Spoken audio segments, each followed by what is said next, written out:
じゃあこれが肉まん？いや、これが肉まん。Ga is used to indicate that the subject of the sentence is the main focus and to exclude other options. Here, the main focus is on the subject this, so ga is used to say no, this is a pork bun. じゃあこれは何？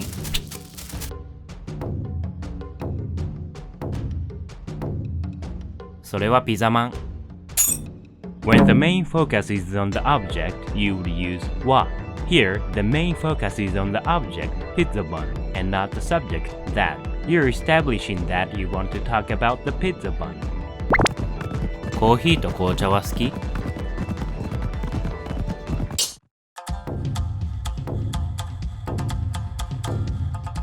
コーヒーは好きだけど、紅茶はちょっと苦手。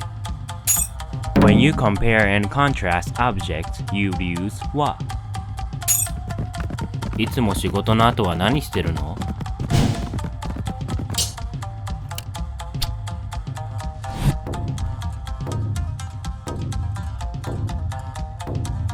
僕はスーパーで買い物してから家に帰ってお風呂に入る。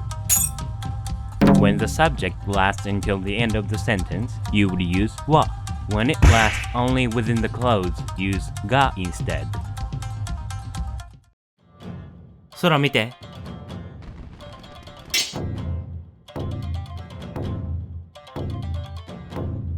花火が上がっている。When you say what's going on from the third-person perspective without your judgment, you would say ga. To be able to tell the difference, you can add I see before talking about what's going on.